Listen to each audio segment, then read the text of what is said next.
Good morning.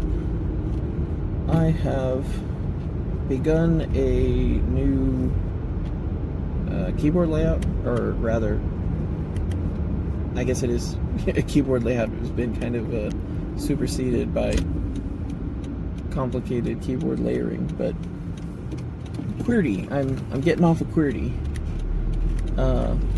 but don't be too impressed. I'm doing a minor transition or slow transition. So I've got to, I switched to Julymak, and then while I was in the process of Julymaking and looking at a heat map and practicing my Julymak, I was like, well, why is this here? This needs to move. This shouldn't be here. So I wound up making like 5 swaps, and I think I'm okay with that. It's literally day 1 though, so I can't say for sure. But so far it's been pretty good. With the what I'm calling Julymak, because it has July along the top. Kind of built for 40% and optimized for undoing QWERTY damage, which is very, very left-hand heavy. So it's moves more to the right hand, and it focuses on middle finger access.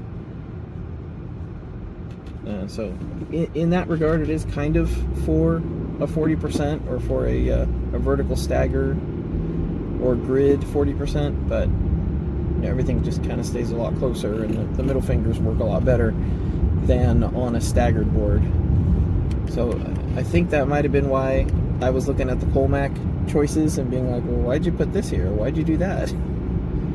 I have updated the keyboard layout, my layout, my 40% layout, to include this Julymak layer. And right now it is just a layer. I haven't fully converted to QWERTY yet. There are some interesting things I'm running into. The first being that my mnemonic layer for like symbols and stuff, that all has to do with individual letters. So those letters are not those letters are not where they used to be. So that is kind of an issue. I'm probably gonna have to update that. That'll be a hard change once that happens. But you know, I needed to make the ampersand, and I needed to press R, and I'm like, R, where's R? I would like very much to be able to flip between QWERTY and Julymak immediately, but it wouldn't be too terrible if I wound up sticking on Julymak. There is one other thing. Part of this decision, I'm still working on the bits of this book, and what I'm going to do is either put it into a pamphlet, like a pamphlet for $1 or something that gets you started in automating your work tasks and reducing the amount of stuff you have to do, reducing clicking, reducing time, all that stuff. Just something to get you back more time in your day, finish your work earlier. Either a pamphlet or the first chapter, just for super cheap, and then the book after that, because the book is in depth, a little too detailed. I can be kind of verbose. That's kind of a problem. And I'm gonna try to edit it myself. So good luck, everyone. I'm just still gonna try to keep it interesting, and I know the rule. The number 1 rule is cut until you can't cut anymore, and then cut again. So hopefully that'll be a fun thing to do. Yeah, unfun. Right. So the other thing that's interesting about this transition is my Vim keys, and you kind of knew this was coming. I haven't figured out what to do about it yet. But there are a few things in particular any IO are all on the home row, and JKL H are all right. They're usable, but they're not optimized on that home row. So as far as arrows go, obviously I've been talking about this transition for a while for arrows directly under the home keys, and that means if I do that, I lose N, E, I, and O.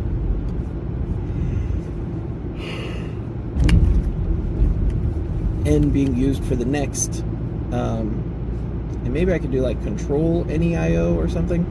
I don't know if those are mapped to anything. I can find out. There's nothing I can think of. Yeah, I don't know. There's control E. Control E scrolls up a single line.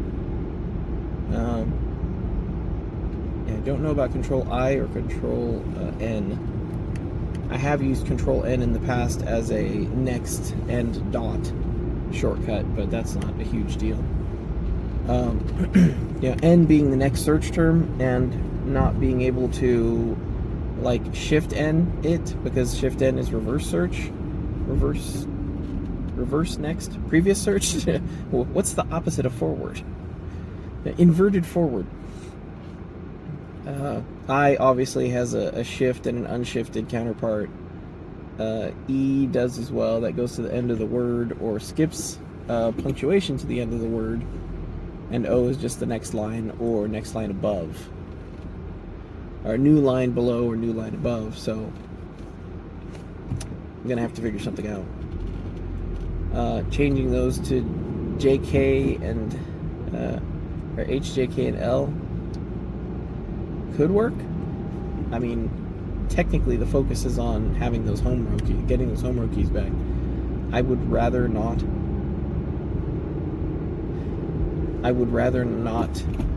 have to hold down a modifier to use arrow keys to move, but honestly I'm not sure how much I use. Frankly, I'm not sure how much I use those arrow keys directly. It's just every once in a while to get the fine accuracy, but technically you can get there with using F to skip forward or back to something, and using W for word and B for back, which are both in the same location. What is also troublesome is the fact that I've lost my bigrams. There are English bigrams that are unused that I use for dumping out of insert mode, and that is so much muscle memory that I use it in other applications, and I'm not sure I'm going to be able to change that. However, that can't be NE anymore. NE is used far too often, and it's going to have to change to something else, and right now all I've got is VN, and that's the closest I can come up with, because VN is, now that's a left pointer finger down, and then N is immediately on the home row, but there's really nothing else, and that's a shame.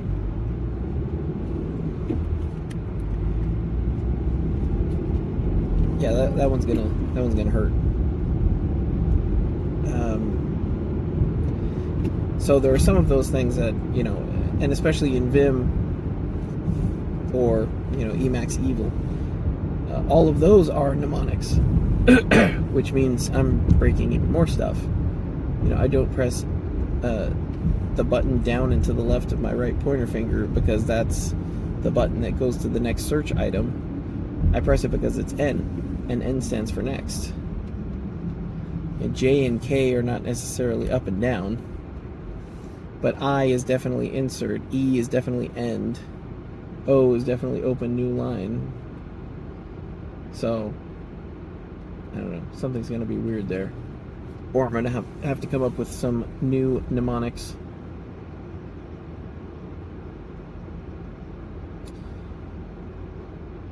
The other option is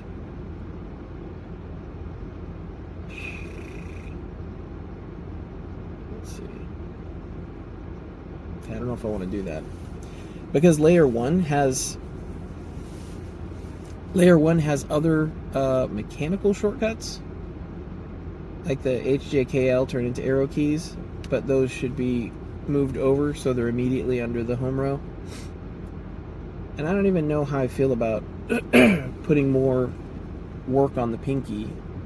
It might even be faster to just do that reach to get to the H. I don't know.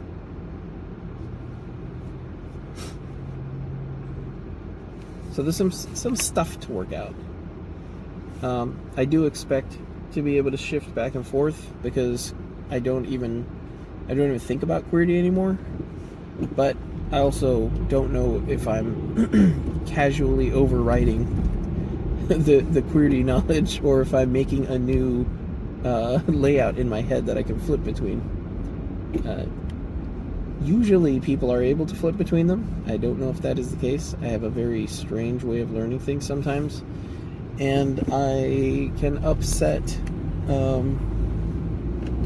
years-long habits pretty quickly. So I might actually unlearn QWERTY. That might happen. I don't know. But there's only one way to find out. And, oh, I'm sorry. The reason that I had been thinking about this yesterday was because I was thinking about the book and topics to bring up, and one of them is obviously the pain, reducing keystrokes and movement and all that. And I mean, you're talking about long time preference, really, because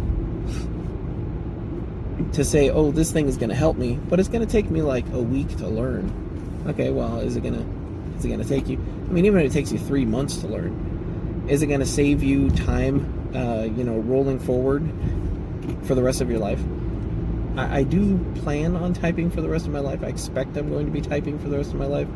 I would also note that I do plan on typing for a long time after this, and I would like each of those keystrokes to be as minimally damaging as possible. This is actually a zero-sum game, and every bad keystroke you press and every bad reach you do with your fingers messes up your hands and the ligaments a little bit more. And we're not, this isn't the old days of computing where there weren't options available. You didn't have the opportunity to move things around. Everything is very, very open to us. I'm testing out this new. I did think about this. If I had learned Julymak straight, then Julymak is much easier to install on lots of other operating systems because there's more adoption for it. But if I make my own special version of Julymak, well, then I'm going to need to make something custom for any computer that I walk up to, or keep the keyboard, which is doable. But the point is we have options here, and we should be building, that's what computers are for. Computers can handle this translation stuff. We should be relying on them to do this stuff for us. We should be making accommodations through them for us. That's what they're there for.